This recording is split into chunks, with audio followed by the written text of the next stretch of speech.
Hi everybody, I'm Butch Stearns, coming to you from the Financial Technology Insight Summit 2012. I want to talk to you about security breaches right now, and specifically in the banking and financial industry, but in general. Did you know that there were $30 billion spent in this country last year on security-related technology, and breaches are at an all-time high? How is that? How is it not getting better with all this money being spent? Well, I'm not the expert in this. To bring in the expert, he's the CEO of Core Security. His name is Mark Hatton. Mark, how are you? I'm doing fine, Butch. Thanks for having me. How has that happened? Talk about the industry and what's going on. Yeah, the security industry really has been born through compliance. I mean, we've been born through regulations saying we need to defend ourselves. And what we've been preaching for years is you got to start thinking about this threat in terms of what are the attackers going to do? What are they actually looking at in terms of the way they're going to breach your systems? Changing the thing to become more proactive and more predictive. This is like guerrilla warfare. Your strength is the opponent's weakness. Absolutely. And vice versa, Absolutely. Right? You need to predict where they're going to go. These breaches that are occurring, Butch, these are not sophisticated attacks in most part. These are finding the weakest link in your organization. So organizations need to start thinking in the way that these guys are attacking, which is, where's my weakest link? So before we start talking about some of the solutions that you preach and you talk about with Core Security and in the industry, why?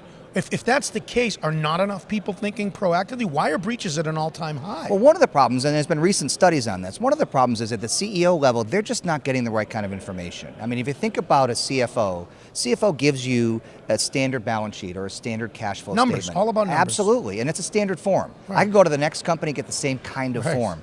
I don't get that kind of information from my security teams. I'm not seeing the threat in a way that allows me to respond. So let's talk about, we've outlined the problem. Again, in the industry, tons of money's being spent and breaches are at an all-time high. You've talked about to be proactive, to try and think about your competition and how they might attack you, or hackers and how they might attack you, and be proactive.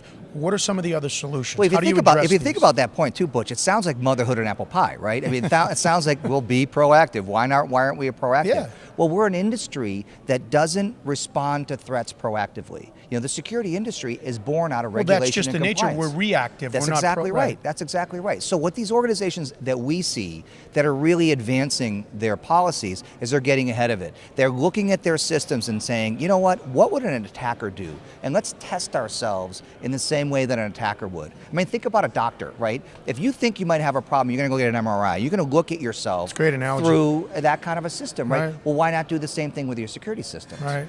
When the risk to a CEO is probably greater than some of the financial risks. Well, I can give you all the answers. Anybody in business knows it. I have my resource map. I have my time allocated to be proactive and think ahead. That's not anywhere listed on what I'm doing, but you're saying to prioritize. Yeah, it's like eat fruit and go get healthy. I mean, come on. You got to be. It sounds a silly thing, but we're an industry that, and certainly the environment. These attacks are most of the time are not sophisticated. It's a scary environment we're in, and yet, like you mentioned at the beginning, $30 billion is spent trying to defend. I want to give a plug to an interview I just did recently with a woman named Lisa Bodell. She has a fascinating book. She's a consultant that's called Kill the Company. And the premise of the book is to look at your company like your competitors would and try and attack yourself, try and kill yourself. So in this industry, that's what you're talking about. Exactly. I mean, we've been doing this for 12 years, Butch. And 5 years, up till 5 years ago, we would go into organizations and say, you need to test yourself. You need to attack yourself, safely, of course, but look at where your weaknesses might be. 5 years ago, you would have thought that was heresy. These companies are saying, why in the heck would I ever do that, right?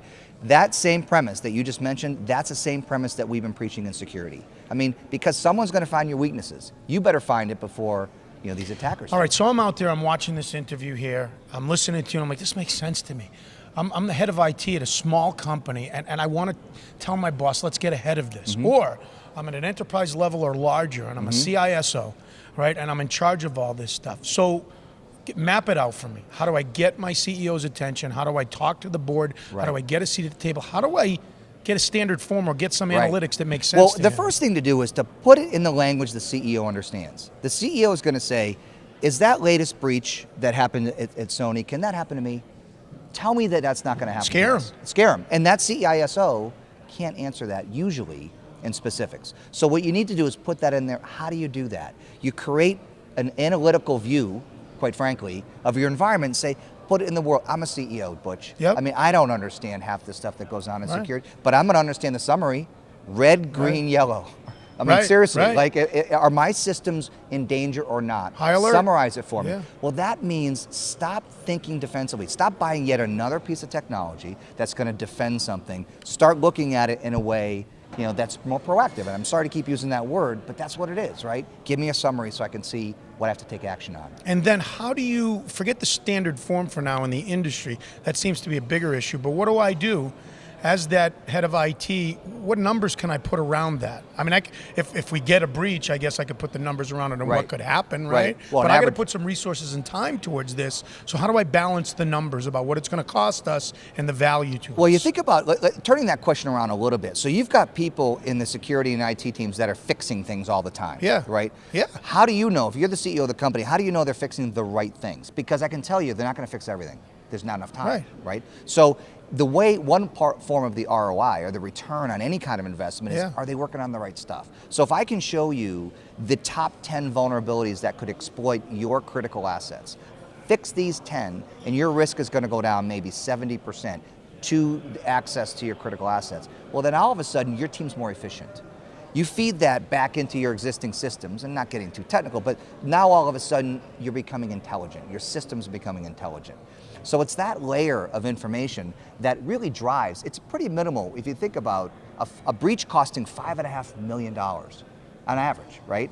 I can tell you right now, our products don't cost $5.5 million, right? So you can get in there and figure out how to fix it before it becomes a problem. All right, final point is this. You're clearly an expert when it comes to security breaches in the industry and all kinds of different industries. Your company, Core Security, has been around a long time. You got a lot of experience. Again, I'm that CIO, or I'm the CEO, whose CIO has already convinced me about it, and I'm talking to you. How do you put them over the edge? What's the selling point you tell them that Core Security, we're the right people for you? So we will show them the kinds of reports and the kinds of analysis that their competitors are getting, quite frankly. And I would ask that CEO to say, go to your security teams, are you confident? Because at the end of the day, you, Mr. CEO, you're responsible for the risk in your organization, ultimately. So are you confident that what your security teams are doing and your IT teams are doing are creating more security for you? Are you more secure today than you were yesterday?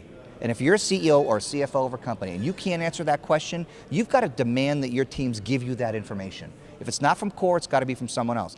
Get that information so that you can go to your board of directors and say, to the best of my knowledge, we're taking all the appropriate steps. It's like counterintelligence. It really is. When you were a kid, did you want to be like in the FBI or did you want to be a Navy SEAL or any I of want that to be a stuff? baseball player. You did? Come on, yeah, absolutely. Mark, great talking with you. Thank you very much. He is Appreciate Mark it. Hatton, the CEO of Core Security here in New England. I'm Butch Stearns. We're coming to you from the Financial Technology Insight Summit 2012.